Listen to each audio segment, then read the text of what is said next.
વાસંદામાંથી ચોરાયેલા વીજ તાર સાથે 5 આરોપીઓની ધરપકડ કરવામાં આવી છે। વાસંદા પોલીસે વીજ કંપનીના વીજ વાયરની ચોરી કરનાર 5 આરોપીઓની ધરપકડ કરી છે। દક્ષિણ ગુજરાત વીજ કંપનીના નાયબ એન્જિનિયર જે ધનગરે મનપુર ધાકમાળ કુરેલિયા સતીમાળ વિસ્તારમાંથી અંદાજે 2500 મીટર વીજ વાયર અંદાજે ₹92,000ની ચોરી થઈ હોવાની વાંચતા પોલીસ ફરિયાદ નોંધાવી હતી।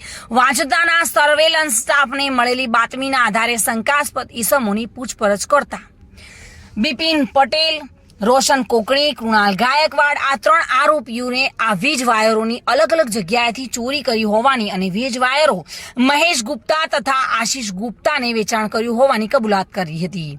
વાસંદા પોલીસે તમામની ધરપકડ કરી ₹1,41,000નો મુદ્દામાલ જપ્ત કર્યો છે અને આરોપીઓની ધરપકડ કરી છે।